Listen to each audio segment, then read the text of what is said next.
For sale. Wow,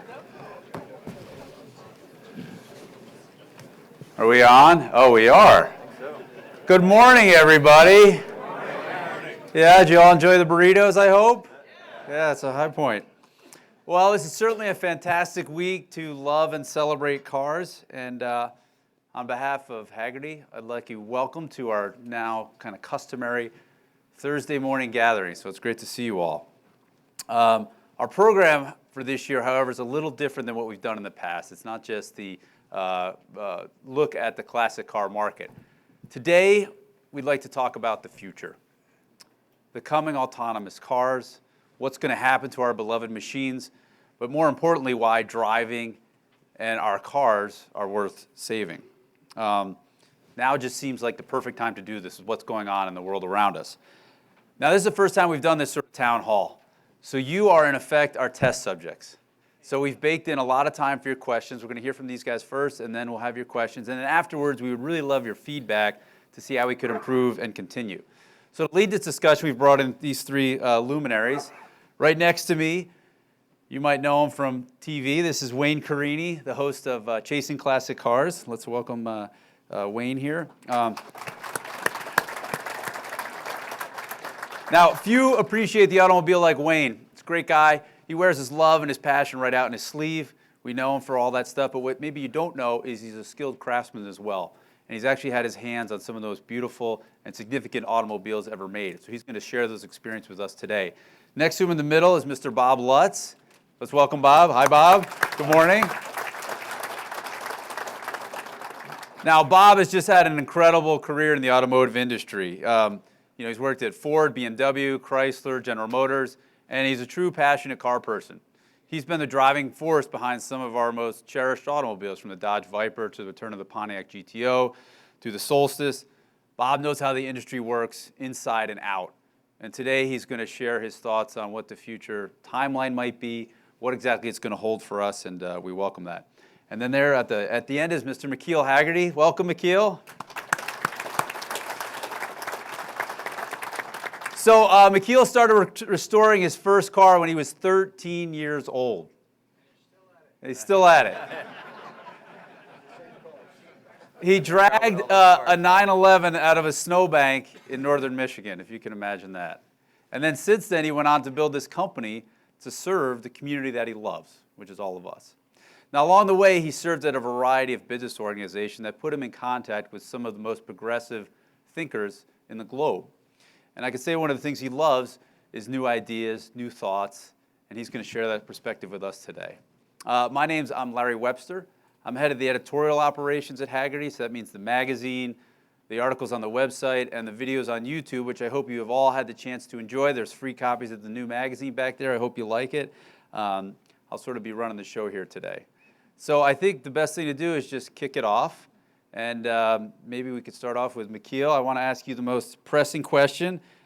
Why does driving matter to you? I don't know. There we go. It's working. Driving has been part of my life since my earliest memories. My dad was kind of a shade tree mechanic, and I was the youngest of three in my family, and there was just always project cars being worked on in the garage, and friends always coming over to work on them. And my earliest dream, literally the earliest things I remember was when I'd be able to get behind the wheel. So it was, whether it was originally even in, go-karts and motorcycles and, heck, the driving lawnmower I wanted to drive. And it's really ended up defining my life. I guess I've, certainly been interested in motorsports.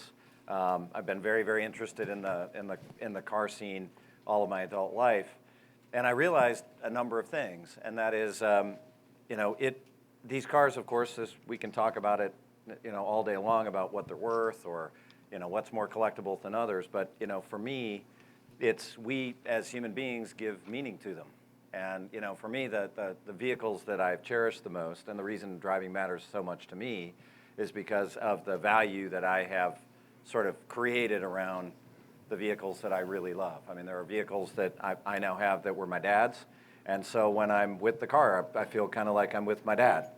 And when I'm out driving on an open road. I live in northern Michigan. It's a little different, I suppose, if I lived in the middle of Manhattan, but I live in northern Michigan. And I'm a different person when I'm behind the wheel, not paying attention to my digital device. And I'll tell you, I think that this question, what does driving matter? Is driving worth saving?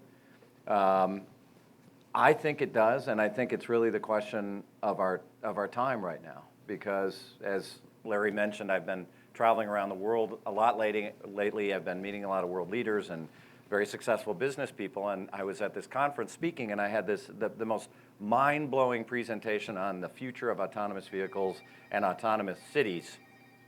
Okay, well, hey, hello, not mine. And it truly, truly was an incredible presentation. And I said, I got to meet this guy. I walked up to the guy. He ran a company, an Israeli company out of. We gotta. Wait! Can somebody silence that phone, please? Silence that phone. That's right. Tell them they should have been here. Yeah. There we go. It's right there. So walk up to this guy. I showed him my card, and I said, God, that was an amazing speech. I can't believe it. What an exciting vision of a future of what cities could be like. And then I explained to him what I did, and he said, I'm so sorry, I'm going to put you out of business. Okay, my mother told me not to talk to people, strangers, that way, but I kind of stood there. I thought I didn't have a quick response, and he grabbed my arm and he said, seriously, you have to find something else to do. You're going out of business. And it really rattled me. And that was the Mobileye guy? Yeah, it's the Mobileye guy. Of course, he turned around and sold the company for $15 billion to Intel 2 weeks later. So I think he was just gaming me at that point. But the point was, I realized I'm really not afraid of going out of business. I think there are millions and millions of people who love cars, and there are millions of people coming up in these next generations that are interested in them. But the story needs to change because we have a big story problem, and that's why I'm really excited about that question. So it's the value in driving beyond just taking you from place to place, the sort of societal benefits, the mental benefits, things like that, right? Yeah, there are much better ways to get from point A to B than in some of my cars. Yeah, I know, I get it. Well, speaking of that, Bob, I don't know if you guys saw it. He wrote a very provocative article in Automotive News. The article we call it, which is that. Basically, the government's going to outlaw driving, and in a very short time period. And maybe, Bob, you could expand on that a little bit for us. Tell us what you know, what you've learned since then. That would be great. Yeah. First of all, there's no need to panic because the transition to the future, as correctly depicted by this Israeli businessman, is going to take time. And it's going to happen first in the big urban centers of the world, like Los Angeles, New York, Paris, Rome, London, where there are restrictions on private vehicles entering the city even today. But the truth is, in the large urban centers, the automobile, as we know it today, the human-driven automobile, which, by the way, when it's not being driven, it takes up space, whereas the autonomous module that you hail, take it to where it's going, and then where you're going, and then it takes somebody else to where they're going, that is in motion all the time. So it's definitely and without question, we're going to a fully autonomous standardized modules future that won't be individually owned, because the reason they don't want individual ownership is they don't want this thing sitting around someplace when it's not in use. So within the next 10 years, what'll happen is you'll still be able to drive your car in suburban areas and out in the country, like where McKeel lives and has his place of business. But when you enter the big city, you'll hit peripheral parking lots where you have to leave your car, and then you transition to a fully autonomous module. And if anybody thinks that part is 10 years away, as you know that last week General Motors announced that the first fleet of fully autonomous vehicles would be launched in San Francisco in 2019. And these are cars with no pedals and no steering wheel, no safety person on board at all. And once that initial fleet pans out, it's going to expand very rapidly. Now, some people say, yeah, but Americans aren't going to accept autonomous vehicles and nobody's going to buy them and so forth. The public will gradually get used to the fact that they have to use them. When we're at an airport, we get into autonomous trains that take us from one terminal to the next terminal, and we think nothing of it.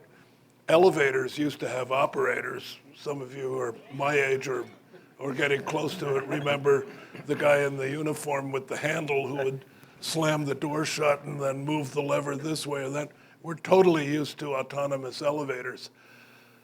So it's going to come, but when I look around this room, I see some people who will see the ultimate transition to full autonomy and others like myself who won't. So this is part of the overall trend to the mega cities, people migrating into the more dense areas, correct? And they're going to grow, and to deal with that, this autonomy is going to be part of it. Well, we can no longer solve the transportation problem on the surface transportation problem in large agglomerations can no longer be solved with cars. It's as simple as that. And in LA and places like that, people are losing 2 and 3 hours a day in their commute. Well, if you think about the loss of national productivity plus the time lost due to accidents, because on the LA freeways or around New York, Chicago, even Detroit, it's not will there be an accident that ties up traffic, but when and how many accidents will we have today that totally tie up traffic? And let's face it, autonomous vehicles don't have accidents. Yeah, I mean, I think the practical aspects, right? We all understand that. But what one of the things that we sense, and I'd like to talk to you about, Wayne, is the other kind of mental benefits that the automobile as maybe a pursuit bring, and especially talk about the tactile aspects of working with your hands. And I would think over your career, you've sort of come to appreciate the satisfaction of building, crafting, and I'd like you to talk to us about like what that's brought you, what you learned from that, and what you enjoy about it. First off, cars are so important to all of us, and whether some people like it, some people don't. They're part of our society, and we were talking about it at dinner last night, is that the automobile is in its infancy. It's a little over 100 years old. And to think of what has come around in just that period of time and how passionate we've all become because of it. I mean, literally, I've lived half of the life of an automobile has been around. And I've been so passionate about automobiles my whole life. It's funny to talk to young people today that don't get their license until they're 21 or 23 years old. I mean, I was at the motor vehicle door when I was 16 years old and 1 minute. and it was so important. McKeel talked about it. We drove lawnmowers, tractors. I mean, I had my sisters push me in my father's car in the driveway so I could steer the wheel, And one day that didn't turn out too well when he called us in the house and I left it in neutral and it rolled down the driveway and hit a tree. But being part of that and being able to repair cars, you become part of the automobile and part of the industry, and it's so cool. What's important, though, about driving, too, is that how you personally look at it. So you can be a commuter and just commute back and forth, and that's all that really is important to you. You can be a person that enjoys going out for a ride with your wife or your girlfriend or your buddies. Cars and Coffee has really brought that to a new level where people enjoy driving to one point, talking with each other, communicating about that, and then going home. Cars and Coffee has really been fantastic for that because we all need a destination to go to in order to drive and then go home. A gathering. Otherwise, we're driving around in circles. Sure. Personally, I enjoy driving with my daughter, Kimberly, and you all know Kimberly from our TV show. She has autism. But it's a way where we don't really have to talk to each other, and she doesn't talk much, but yet we know that we're there together. We're within this one unit of something, and we're doing something together. And I think that that's what's important. Well, you're doing something together in real life. Yeah. And that's one of the other topics I wanted to talk about, this idea that there's this need, or we're sort of sensing to get out of our screens. I think, McKeel, you put it well, the digital detox. Yeah. And there's other things going on, things that machines do better for us, but yet we're doing this more and more. So, McKeel, would you talk about that a little bit? What are you seeing out there? What I'm seeing is the top of a lot of people's heads walking around looking at their phones. I mean, we've all seen it, right? We all do it. It's very, very seldom you meet anybody who's not sort of glued to their phone. You sit in an airport or you sit anywhere, not a lot of conversation going on with people next to them. I actually believe that it's and you know, you hear about the addictive qualities of Facebook and all of these sorts of things, that they're literally engineered to take advantage of weakness in our brains to maximize the attention you have on the device. I actually believe that there's going to be a big backlash against this. I think that we're going to look at this. I think in 5 to 10 year period of time, people in a restaurant distracted, not talking to each other, will be viewed as sort of like the obesity epidemic of our near future. And I think more and more people are going to realize the importance of seizing their attention back, just having time not connected to their screens. And I think that's one of those incredible values of cars without a lot of electronics in them. And I get it. Actually, I mean, if I lived in LA, if I lived in New York, I haven't driven in New York in many, many years. I went to graduate school there, and I remember they were some of the most hellish drives of my life. Nobody else has driven in New York Yeah, either. exactly. It's not fun. So you ride in New York. I mean, we're pretty comfortable with it. And whether the operator of the vehicle was a piece of software or a person, it actually won't matter that much, I think, for most of our experiences. But that's not what this is about. For me, going out, being present with myself, enjoying the car, all of the visceral, all of those visceral qualities. I mean, my first car that we talked about, that '67 Porsche that I bought when I was 13, that car requires your attention to drive. And I love it for that. Well, it's following the trends like Yes. what we've talked about. Now all of a sudden people are raising chickens in their backyards. Yeah. There's more than the number of people brewing their beer went from like 10,000 to 1 million in the span of like 5 years, Yeah. right? I mean, things will be, it's all about the act of doing something with your hands. It's agency, right? Agency, yes. I mean, I know more people writing with fountain pens, even though they blow up in your pocket on the plane. More people listening to vinyl records. I just bought my first turntable, and since I was a kid, to go listen to, and it's, I was like, you mean this thing only lasts so many minutes? It just, you had to sort of remind yourself, but I love the exercise of it because I just feel a little calmer and a little bit more present. Sure. Hey, and Bob, one thing that some of the articles I've read in various publications, I saw one that one suggested an amendment that read, Congress shall make no law restricting adults from driving licensed vehicles, which of course I was like, yeah, let's go. But one of the things they talked about was privacy. And how does, all the autonomy work into our sort of wish for privacy? Have you seen much of that? What's your thoughts on how that's going to affect it? First of all, I think the feds will regulate anything they see worthwhile regulating, and they'll find a constitutional reason to make it okay. And what they're not going to tell us is they're not going to tell us we're not allowed to drive. They're going to tell us we're not allowed to drive in cities. And you could say, well, they're telling us that now because there's many areas in the city that you can't go into. And they regulate one-way traffic, or they close off streets, or they close off parks. So this business of regulating how and where we drive, and mainly how fast we drive. What do you think the reaction was when they first announced speed limits? Nobody's going to tell me how fast I can go. I've got a car that'll go 80 miles an hour. Why should I only do 50? I paid for this capability, and now I'm not allowed to use it. I'm still not over that, by the way. Of course, many of us behave exactly that way. But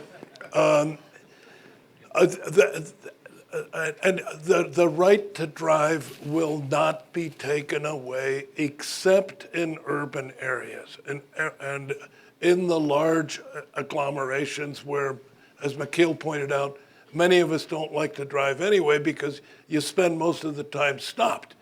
And autonomy in high density areas where you can't really use your car anyway provides another kind of freedom. It provides the freedom of time saved per day. It provides the freedom of being able to do whatever you want to do in the car, eat breakfast, do your mail, read a book, go to sleep, have a martini on the way home. It's whatever you want to do, plus the fact that you'll be able to send your kids to school or your kids to soccer games in full safety, knowing that they can't go anywhere that you haven't pre-authorized with the driving subscription service. So it like everything else in our life, it closes some doors, but it opens up others. Well, it sounds to me like we're taking the bad drivers off the road in essence, right? Well, The ones you don't want to drive. It takes the bad areas where you don't want to drive. It makes them go away.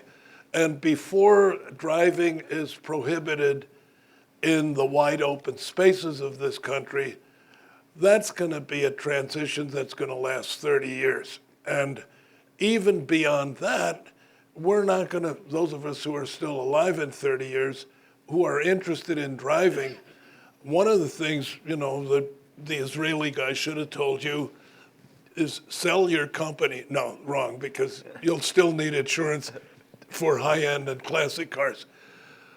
But there will be a spawning of motorsports parks and off-road vehicle parks all over the United States, just like public golf courses today and other kinds of parks, so that the people and it's exactly analogous to the horse. When the automobile came in, the horse was basically taken off the highway and off the roads. But the horse today leads a perfectly fine existence on dude ranches, riding stables, racetracks, and so forth. And the horse industry is still a gigantic industry, and it's a wonderful hobby for a lot of people. Not for me, but for a lot of people it is. And just think the same thing when it comes to automobiles. Yeah. And these motorsports parks are going to be great. Yeah.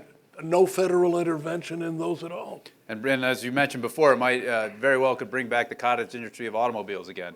Yes. Because they'll be exempt. They won't need to meet the crash regulations and stuff like that. But one thing, Wayne, I wanted to mention to you, which I think it's, especially among the broader public, it's forgotten so readily. And that is all the unbroken chain of thought and ingenuity and creativity that's sort of encapsulated in each automobile. I think we forget the passion of the people behind who build it. And I wonder, as you're, you got your hands on these cars, you're looking at them, and you've seen them over decades. Is that something you've seen, like one build up on another, and sort of get to appreciate that? Can you give us some of your thoughts on that? Well, if you look at how the automobile started and what Henry Ford looked at in an automobile as a means of transportation and providing that car to the masses. And he got something that was really the best that he thought that he could build in the Model T, and then he mass produced them. And he wanted the people to go out and see the country. They wanted the people to go out and broaden their horizons.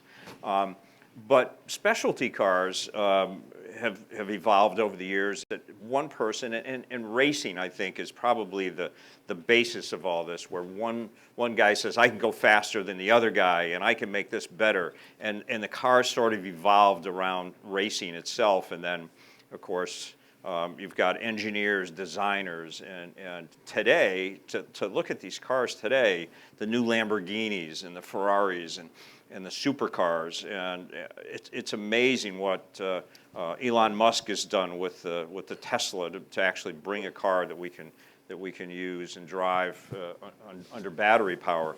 Everybody's always trying to one-up each other, and that's why it's so exciting. And then, of course, you get guys like me that want to build and create our own cars and design something and make it your own. And that's what's really cool. You saw in the show where we built a hot rod with Steve Moll. basically built for me. It was my ideas and that stuff. And it's so cool to be creative and to build something of your own that no one else has. So you were able to take ideas that you've seen in all these other cars and sort of pick the ones you wanted and make your own thing. That must have been pretty satisfying. It was great satisfaction. Was it fun to drive? And we're on to our next project already. So, you know, and Steve and I talk about this all the time, that it's almost as much fun designing and thinking of all these things. And then when it's finally done, okay, it's done. Now what? Yeah. So it's that thought process. It's sharing ideas with others. And Steve just told me the other day, he says, God, when this next car is done, it's sort of going to be boring. We got to build another one after that. So it's just that drive. So McKeel, one thing, I'm going to read something to you. One thing I find always interesting about what we love is I think it's hard for us to verbalize all those positive aspects, social, mental, all those things. One of the contributors to our magazine is a guy named Rob Siegel. He wrote this book, The Hack Mechanic, which I recommend. It's a really good book. I'm just going to read a couple sentences from here, which I always think is pretty good. He says, so spouses, when your other half is out in the driveway or in the garage, tangling with some angular, greasy object, you should know that he is centering himself, focusing on one thing, solving a problem, controlling his world. He says, well, at least that's what I'm doing. Of course, maybe he doesn't overanalyze everything the way I do, and he just wants to get that 427 side oiler in there so he can get rubber out of all 5 gears. But I always joke about it. It's like it's a version of yoga that nobody calls it yoga, right? I mean, did you sense that? I mean, now that you look back and you are restoring and building, is this sort of the way you look at it too? Yeah, you know, I mean, I am, you know, I feel very fortunate that I was of a generation, again, I had an upbringing where I used tools. My dad was kind of one of those people, we always joke about, he could kind of fix anything. If you had to wire something, he could wire. If you had to do plumbing, he could do plumbing. If there was something mechanical, he could do a little bit of it. None of it was awesome that he did, but he could do a little bit of it. And I always found that notion of working with tools, working with my hands, actually making something go was the most satisfying thing ever. And you know, I distinctly remember the happiest moment of my life with my father was the day that flat six in my 911 fired up, you know, after years of working with him. It was amazing. And I can't ever replace that.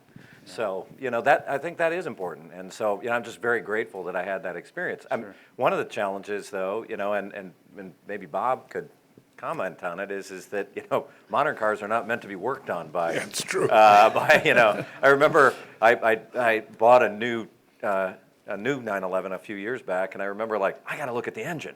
And of course, you open, you know, the back, and there's another hood under there. Like they do not want you to. They don't want you to even acknowledge that there's an engine in the back. No, you're not worthy. Yeah. So yeah, I'm not worthy. I don't have the electronic device. Yeah. To figure it out, but. Well, I think that passion of working behind it, Bob. You know, you certainly in your career you've led a lot of projects. Can you think of one where there was a especially passionate group of people behind a certain automobile where they really worked the midnight oil? Essentially, they were going to be anonymous to the public. Nobody really knows who's behind some of these cars.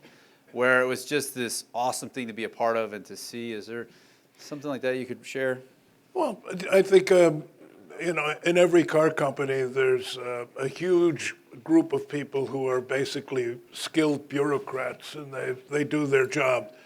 And they tend to be driven by a few people in the company who are passionate and who can actually identify with people who enjoy cars. And you'd think, well, senior ranks of automobile companies must be full of people like that. I'll tell you, they're not. Most senior people in most automobile companies would be interchangeable with Walmart executives, or Whirlpool appliance executives, that they could switch jobs and nobody would ever miss a beat. And the people that drive it are the people that are passionate about cars, know the difference between a good one and a bad one, and have an instinctive gut feel for what is going to turn other people on and what isn't. And they love it, right? Well, yeah, and you know, I think I can take credit for, since I rejoined General Motors in 2001, I was able to have and luckily was hired as vice chairman. I had the power to direct the product program in the direction that I wanted. And I kind of keel-hauled the way the company went about thinking about cars and trucks, what went in them, interiors, ride handling, refinement, and so forth. And a few years later, Rick Wagner, who was then the CEO, told me, he said, Bob, you've done an amazing job, incredible, can't believe any one person could pull it off. And he says, I have come to the conclusion that every automobile company should have somebody just like you near the top of the company, near the top of the company. We don't trust you to run the whole thing, but close. In order to make sure that the product program is done right. He says, however, when it comes to the top position, I think that's better left to people like myself. Of course. So, and shortly thereafter, we had Chapter 11, and he was of course removed. But I don't believe his premise. I don't believe it, and I believe that good financial people, which he was, a highly intelligent person, which he was, a brilliant strategist, which he was, a great people person, which he was. All of that is relatively easy to find. But somebody who truly understands the automobile business, those are rare. And if they can combine that with business acumen, that's the kind of person I'd put in charge. So you're essentially saying that the stuff we make is best made by those passionate about it. Absolutely. Yeah. It's the same with restaurants. You are not going to eat well in a restaurant where the chain or the owner has it as a business that is supposed to drive a maximum return. You're going to eat the best in a restaurant that's owned by a person who, him or herself, is passionate about good food. Yeah. Well, I got one more question, then we're going to turn it over to you guys. Wayne, one thing you've helped a lot of people enjoy their passion over the years, either finding their car or restoring their car. And is there a common theme that they're looking for? Is it wanderlust? Is it art? Is it just they love it, they can't explain why? Or is it some combination of the three? I mean, what are the things that you've noticed over your career? Well, what we do is when I consult with people as to how to go about putting a car collection together or purchasing a car, it's really driven by what they really want. I mean, I can only guide them, but if I say buy a Pontiac GTO and they really want a Carmen Ghia, well, it's going to be a little bit difficult to lead them down that path. But yet, people, not a bad idea. But we always make suggestions, and hopefully they listen. But it's all on what you like. And I always tell people, buy what you like, and if your brother-in-law or the neighbor across the street doesn't like it, tough. It's what you want. And especially if somebody's investing in automobiles, buy what you like, because if the world goes to zero tomorrow, you better love what's in your garage. Sure. But it's really satisfactory. I'm really satisfied when I'm able to put the people together with the cars that they really love. And we sort of guide them, but You get a lot of joy, and you get to see it. And it's the same thing with restoration. We're talking about with your hands. It is the biggest fulfillment of life is when we put a car together, and we're so proud of what we've done, and then the owner of the car is in love with it as much as we are. Yeah, that's great. The level of satisfaction is unbelievable. All right, well, thank you. Who has a question? Who'd like to say something? We'd love to hear from you guys. Don't be shy. We see somebody in the back. Brad, can you hand that man the mic? Tell us your name, too, please. Hold on. Oh, hold on a second. We can't hear you. First and last name and where you're from. Lowell Tucker, Scottsdale. Oh, good morning. A silly question, but do you think someday our grandchildren will be collecting these out-of-date autonomous vehicles to put them in museums? That's a tough question to answer. If I had a crystal ball, my hunch would be probably not the ones that Bob talked about in the city. But just like anything, you think remember when there was private rail cars for some people, and they customized them and they had their own thing? I think you can imagine pretty safely that there's going to be some of those autonomous cars that will be privately owned and outfitted the way they want. I mean, maybe Bob, you can correct me if I'm wrong there. Is that about right, you think? Well, when the world goes totally autonomous, and that's way out there, where basically anything you operate on public highways has to be autonomous, then there's still room for customization. There's still some room for brands. You won't be able to take those into the city because they don't want the clutter of privately owned cars in the city. But for cross-country driving, sure. And why wouldn't some of those be collected to the extent that they're still branded? But the urban modules, the ones that are used in cities, are going to be largely unbranded. They're going to be owned by the Ubers and by the Lyfts of the world, and brand doesn't matter. It's just whichever one you call up, that's the one you get into. And I can't see collecting those would be about as much fun as collecting freight cars, which, by the way, I sometimes use this analogy. There are companies out there that build railroad cars, but we never hear of them, we don't care about them, because by the time we see them, they've got the railroad's brand on them. And that's exactly the way it's going to be with the autonomous urban modules. Yeah, thank you. Okay, anybody else? Any other questions? Yes, sir. Name and full name and where you're from, please. Jordan Snyder down the street. Scottsdale. Scottsdale, also Scottsdale. Good morning. Just by looking at the hair color around the room, I'm assuming everybody here, most people understand how to turn a wrench, right? And they get that satisfaction. My question is are we engaging the next generation in terms of hacking the machine algorithm that controls your computer, that allows you to adjust your torque curve? Is that education going on anywhere, or are we starting to step away from teaching the next generation what it means to customize their vehicle? Yeah, Mikhail, let me kick that to you. Yeah, I've been involved with a number of education programs for a couple of decades. One, the McPherson college program out in McPherson, Kansas. In fact, we have a graduate or two of McPherson here in the room. There's one right there. Kyle's in the back. Yeah, couple. And they're kind of a rare breed. So those are very small programs. And you think McPherson right now has 130 students in the automotive restoration program. And they're just, they generally are either, kids of people who were into cars, or they were, just something like that blessedly found their way to it.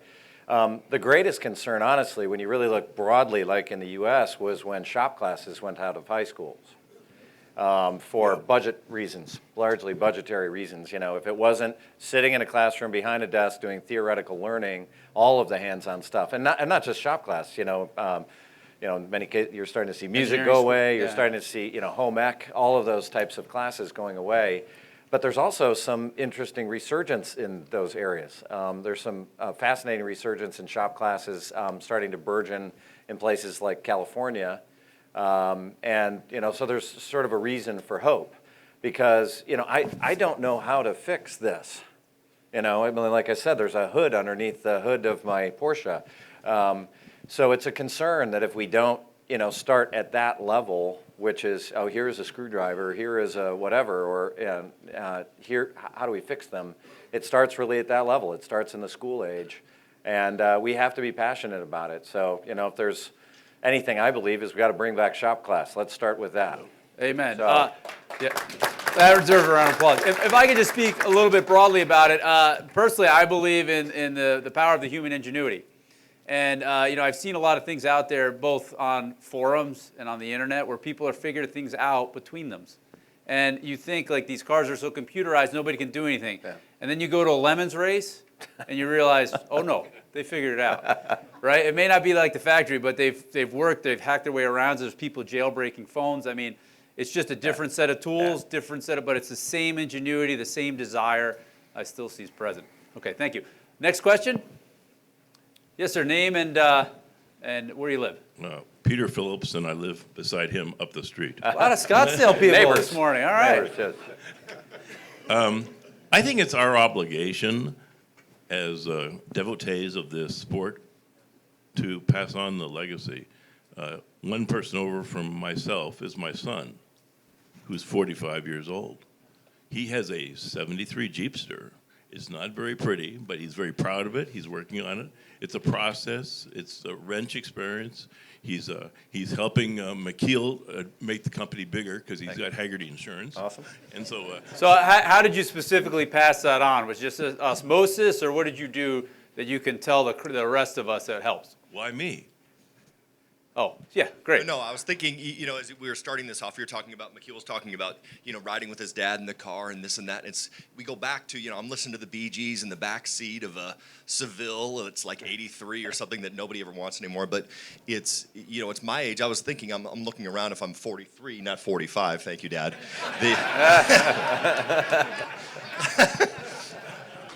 But I'm on the younger demographic, I think, of when we're, and I've been here for the past 3 years or 2 years that we've been doing this forum here, and there's just very few people even my age that, and especially younger, that just care about it. I have a son that's 17. He could care less because he's, like you say, you see the top of his head because he's watching YouTube videos all the time. And so it's frustrating because there's very few of us, when I say us, early 40s, even 30s, that really, and it's sad. So I think what you're saying is it's important on all of us, whether it's your family member or somebody close, to recognize when there may be that kernel of interest and to nurture it, right? Because you can't make somebody like something they're not going to like, but if there's enough of that inclination, they just need to be around it. Is that what I'm sensing? Well, if I could Yeah, comment please. a little bit. I mean, I think there are a lot of things the car sport, as you describe it, maybe those who are more of the devotees that have done to not make it very attractive to younger people.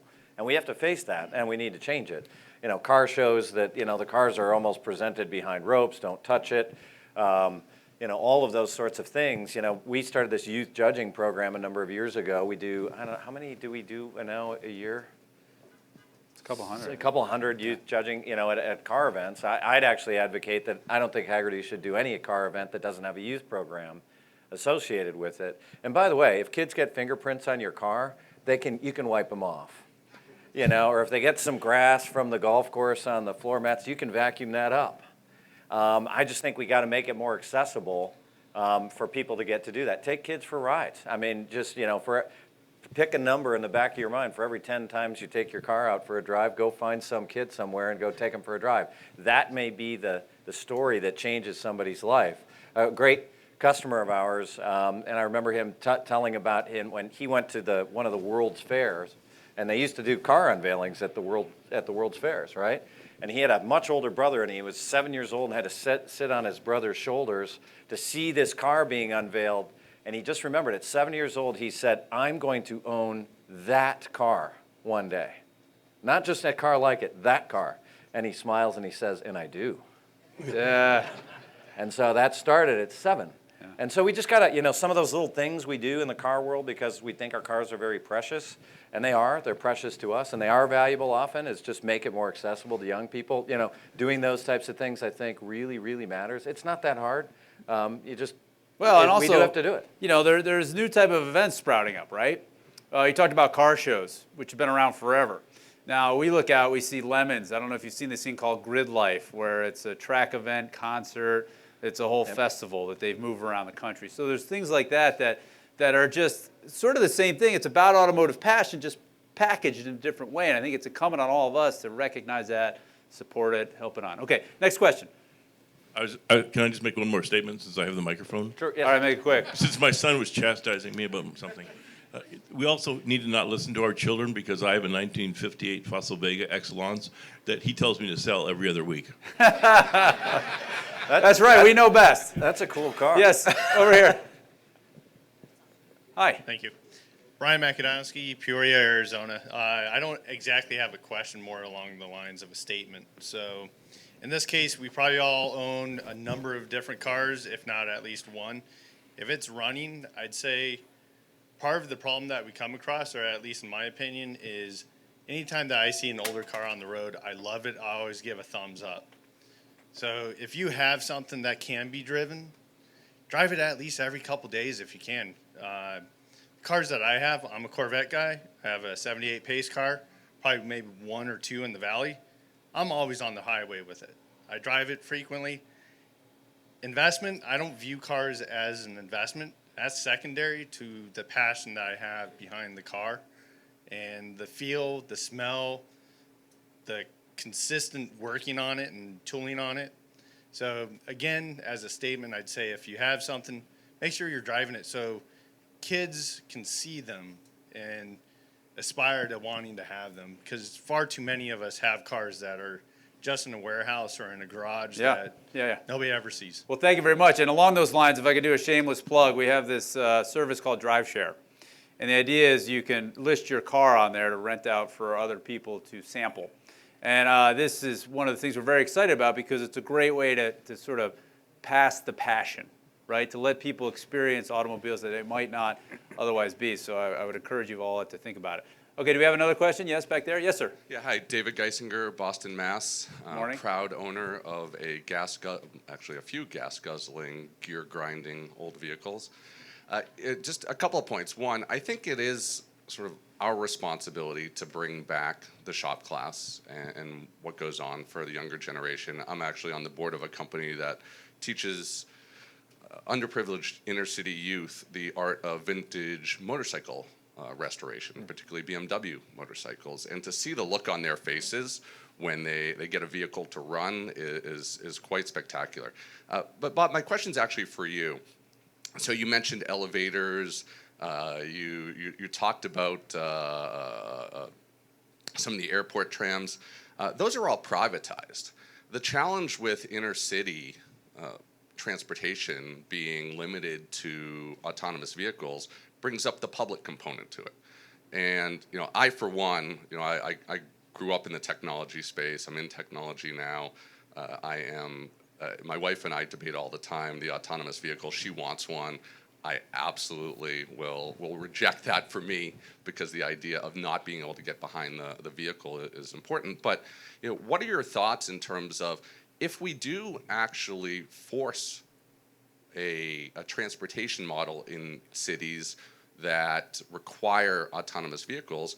That's going to have implications on people's taxes. That's going to have implications on government funding, which we just haven't seen in public transportation. So yeah, you're asking essentially, how are the companies handling this transition, right? Well, more importantly, what's going to happen? More importantly, how's the government going to handle this? Because now we're going to, as individual taxpayers, be responsible for funding. So what are your thoughts in terms of what ultimately will become not the privatization of autonomous vehicles, but creating sort of a public infrastructure around autonomous vehicles? Thank you.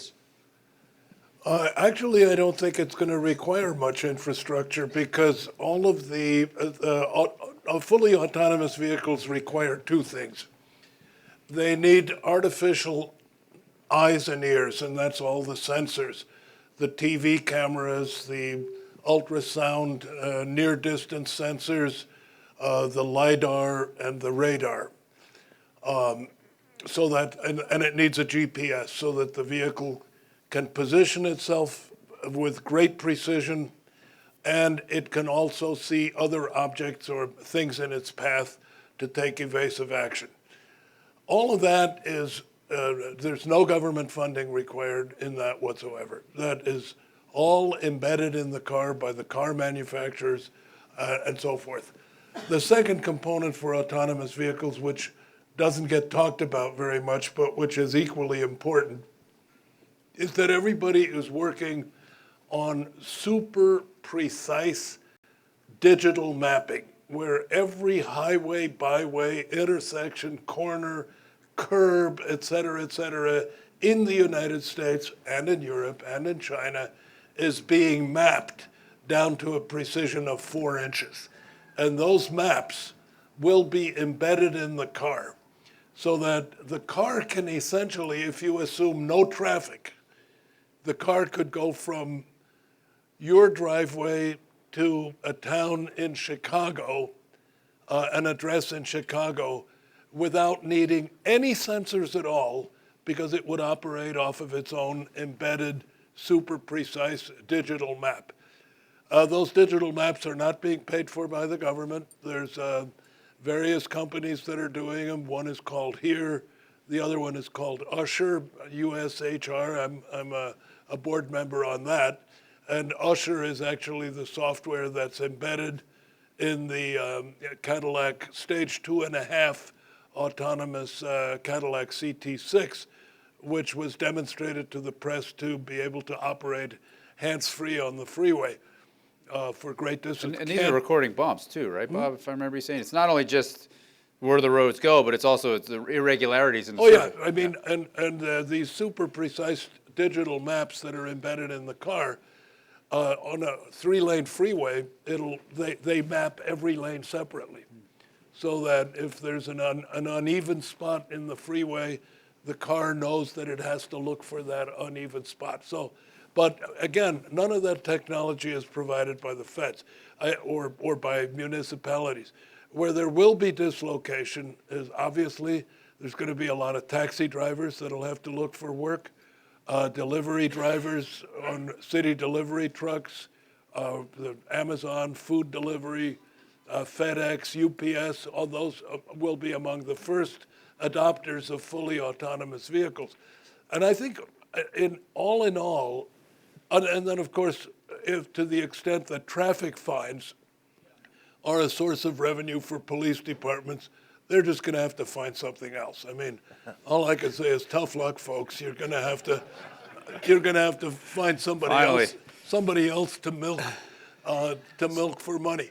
Where, to me, for urban areas, since they don't have to pay for the maps, they don't have to pay for the hardware, they don't have to pay for the software, what they will have to pay for is getting rid of traffic lights, because whether a traffic light is red, green, or orange makes no difference to the autonomous vehicle. It responds to signals that are sent. And my guess is where the public will have to pony up is replacing intersections with traffic that today have traffic lights, replace them with circular roundabouts, which autonomous vehicles can, of course, deal with a lot better. And in fact, human-driven vehicles can deal with them a lot better, too. Do you think, Bob, though, that the Lyfts and the Ubers of the world that are operating these fleets in the cities, there'll be some sort of almost like a utility? Yeah. Yeah, essentially, right? But they'll be privately owned, and that's where the value is going to be captured. It's just like nobody makes money selling cell phones anymore. The people who make the money are the providers of cell phone services. And it's going to be the same thing with these autonomous modules are going to have to be made by somebody, but the big fleets like Uber and Lyft are going to buy these things 100,000 at a time, and then it's going to be price and specification. Oh yeah, but we have the GMC brand. Don't talk to us about brand. They're going to be branded Uber anyway. So just meet our spec and tell us what you charge. Brad, you have one over there? Thank you. Steve Evans from Phoenix. Question for the panel. It seems to me that over the last 30 or so years, a lot of the hobby's been centered around car clubs. And how do you see car clubs being a part of the future and making that transition? Wayne, why don't I let you take that? What have you seen? Well, car clubs are important in that you get like-minded people to get together and enjoy each other's company and talk about their passion. If you're in the Mustang Club or the Studebaker Club or whatever club it might be, I think that that's still going to be important. There might even be an autonomous car club someday. Who knows? You never know. An Uber club. Well, they won't have to talk to each other. That's right. There'll be a lot of heads down. That's all.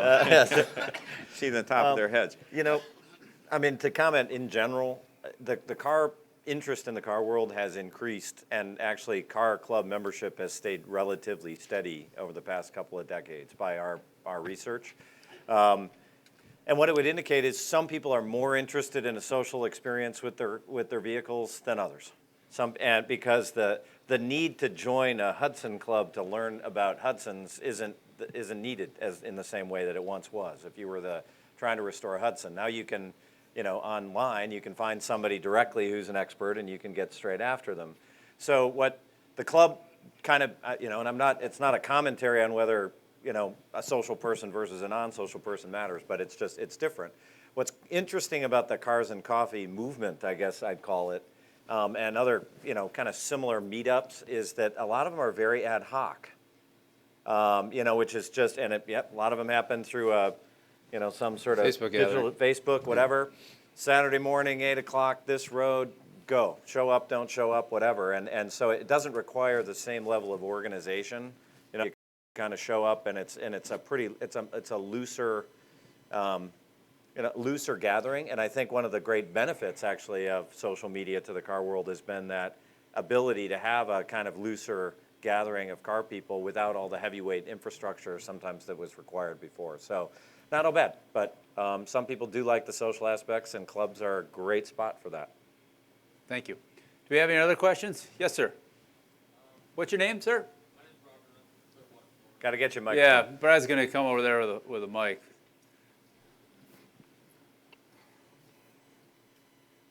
Thank you. My name's Robert, and I'm from Clearwater, Florida.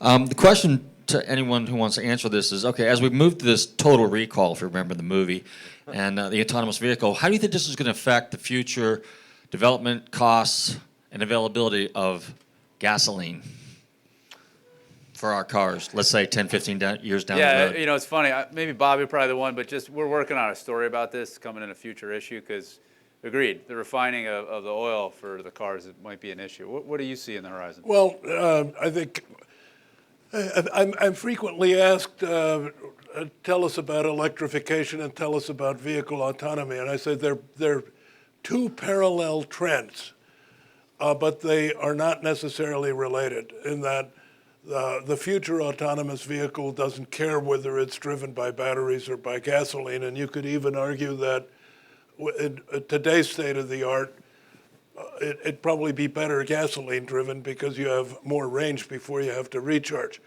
But all of these developments of electric cars, which are largely being driven by public policy, because there are those out there, and don't get me going on my favorite subject, but there are those out there who believe that the Earth is warming at an alarming rate, and it's only by reducing CO2 that we can get the planet back into balance.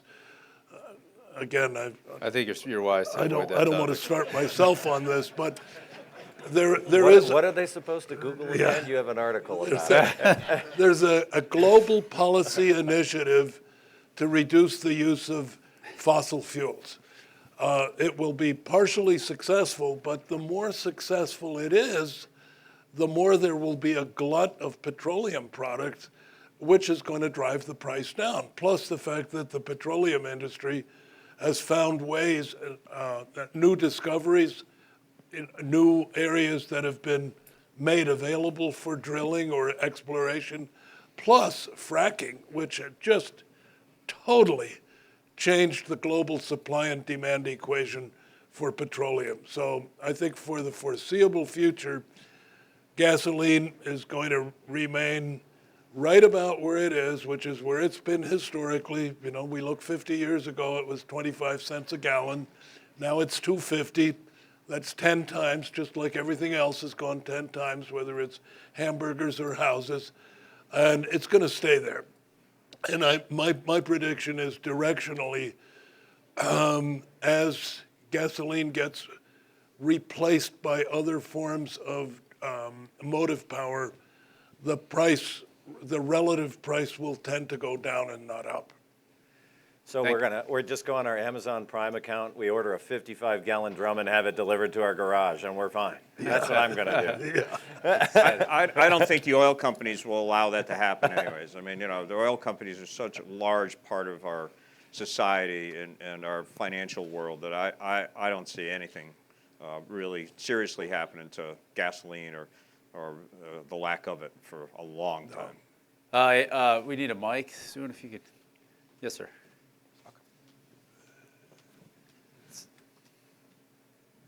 Thank you. The name's Al Starr from Newport News, Virginia, and Scottsdale. I just want to give a shout out to the Hagerty organization. I'm a new member from about 3 months ago, and I recently got the email about the original Bullitt Mustang. And I had just watched the Bullitt movie about 3 months ago and shared it with my grandsons, 13, 8, and 6. And they were fascinated with the chase and reading that article and about the car and about the restoration, how it was found. If you haven't read it, I recommend it. It was fascinating. Thank you very much. Thank yeah, you. there's copies back there, and it's also online if anybody's curious about it. I can tell I'll you pay that. you later. Yeah, it's. Thank you for that. I mean, I will tell you one thing. If you talk about we give meaning to cars and we give value to cars, I mean, when I first saw the Bullet, and Larry and I was one of the first to be contacted about what do they do, how do they bring that out to the world and not kind of get screwed over. Really, it's been an honor to be kind of part of that project. That's a car that kind of, because of that movie, kind of gives you shivers when you went to see it in the garage and what it represents. Because otherwise, honestly, it's a ragged-on old '68 Mustang. I mean, it's at the Detroit Auto Show right now on display, and it'll make a few other select appearances here and there that we're not going to talk about yet because we got to make it fun. But that's a special, special car because we've given it that meaning, and how awesome is that? So thank you. It's a cool story. Yes, sir. Hello, Mike morning. Fleischer from Chicago. Thanks for a great seminar this morning. I really appreciate it. Thanks for coming. Mr. Lutz, probably directed to you. With the autonomous trends, I think we're going to have a lot of standardization of a lot of the technology. But for the next 5 to 10 years, the sweet spot before we're heading full head of steam into that, who do you see as top companies, top 5 or 6 that have the passion in their leadership that we should see some great success for? Who should we watch? In making autonomous cars? No, in basically In general, basic yeah. Well, I will tell you,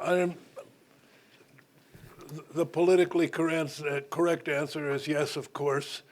But after walking the Detroit show for 2 days, I'm just not so sure. Yeah. I mean, I think all of us who are in the business, either on the communication side or the industry side, you walk the show and you say, is that all there is? I mean, there are no exciting concept cars, nothing thrilling. Everybody's crossovers look alike. Everybody's four-door sedans look alike. And it's like there's a technology race now. And, mine will do things that yours can't do from a technology perspective. And and I have to stress one thing here. There's 2 kinds of autonomous car movements. There's the kind that's in a Cadillac or Mercedes or BMW or in a Tesla Model S. And that's for hands-off highway use. Whether the other people have it or not, whether you choose to use it or not, that's your business. That's just cruise control with automatic steering lumped on top of it. That's one kind of vehicle automation or autonomous movement, and that's the one that is written about in car magazines and which the legacy automobile companies are pursuing. But for us who like to drive, the far more insidious and unstoppable one is the one that's going to be unbranded vehicles, which won't look like cars. They'll look like telephone booths laid on their end, and that's what we'll be riding in the cities. And that's the totally autonomous movement.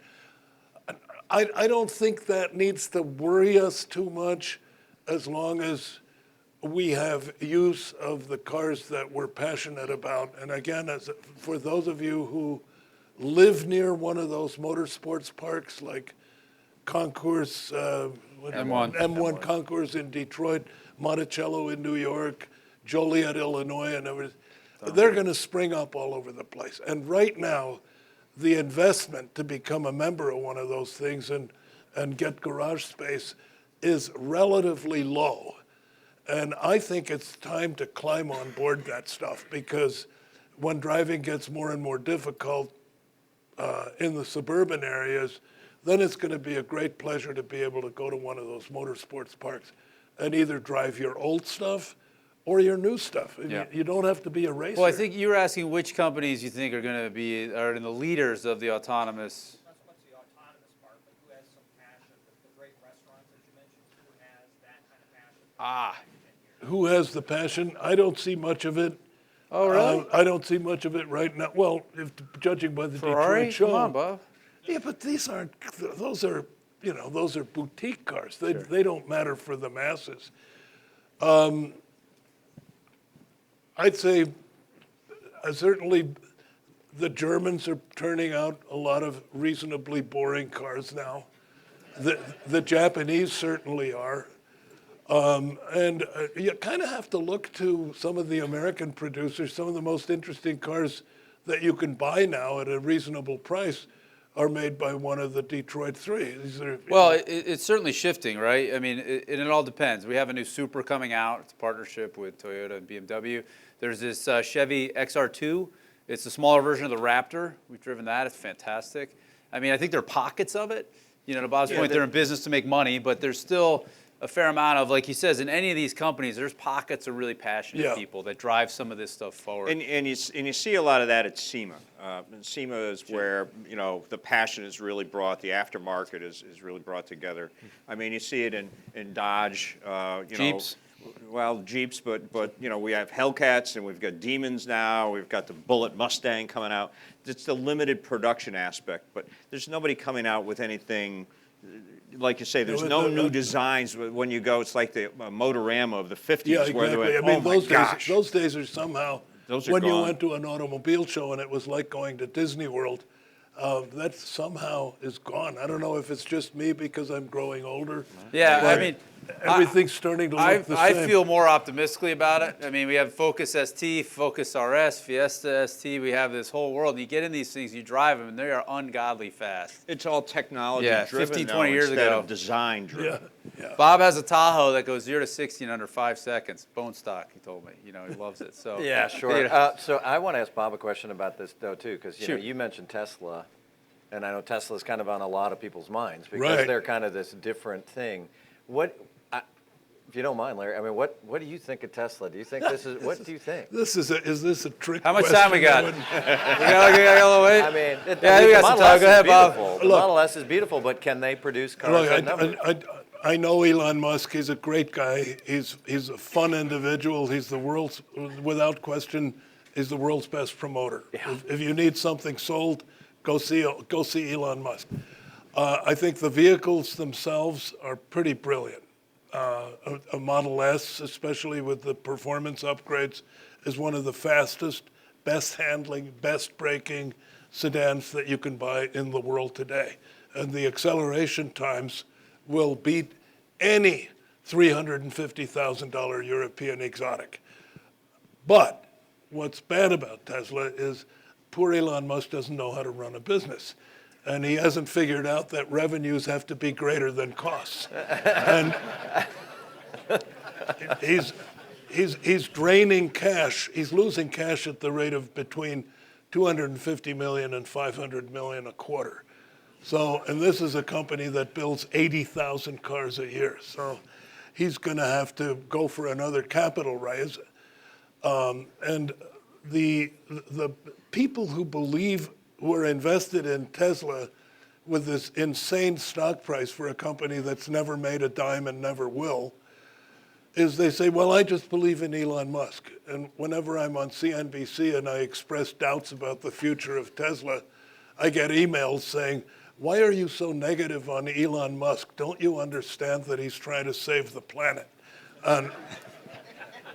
Well, saving the planet is one thing, running an automobile company is another.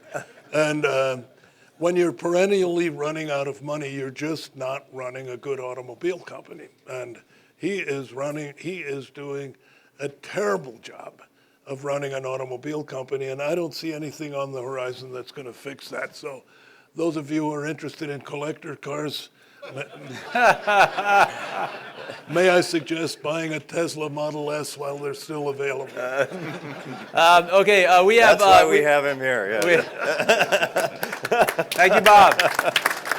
Yeah, we have time for one more question. Before we get to it, I just want to, what we would really love and appreciate is we have a forum on Hagerty.com, and we have a special thread or section called Why Driving Matters. And if you guys could go on there and tell us what you thought, we'd love to hear from you. We'd love your feedback, good and bad. How can we make it better? How can we make it more interesting, more informative, and helpful? That would be great. Last question there. Yes, sir. Okay. My name is Paul Levine. I'm from Chicago. I'm a Hagerty agent, last 10 years. I just want to say thank you to the panel and McKeel. thank you for all these initiatives that you put through. I'm on the ground floor. I'm walking with the car owners today, from domestics, 53 Chevys, 30, regular cars, all the way up to the exotics. And in regards to Elon Musk, he must have gone to the financial school of the U.S. government. And I have been in a Tesla, a friend's Tesla, and he says, there's only 2 buttons in this car, Paul? And one is to start it, and I don't remember what the other one was for. So it's basically semi-autonomous. Yeah. Where's the thrill? Torque. Yeah, they're fun. Yeah, it will put you. They're nice cars to drive. That horsepower goes right to the wheels. I just want to say, maybe for the audience, I know I'm doing everything I can to promote, the classic vintage car hobby and culture, and I think if you can, and when you can, try when you go to a show, and the parents are bringing the kids around, have them sit in the car. Have them sit in the car. Have them have that joy. The parents, the smiles on their faces, it's immeasurable. And making it accessible. Yeah, thank you very much. So I think in short, we all have to do our part. I think there's plenty of ways we can. Maybe I could speak for all of us and thank you, our panelists, for your insights and your thought. And thank you all for coming. Have a great week.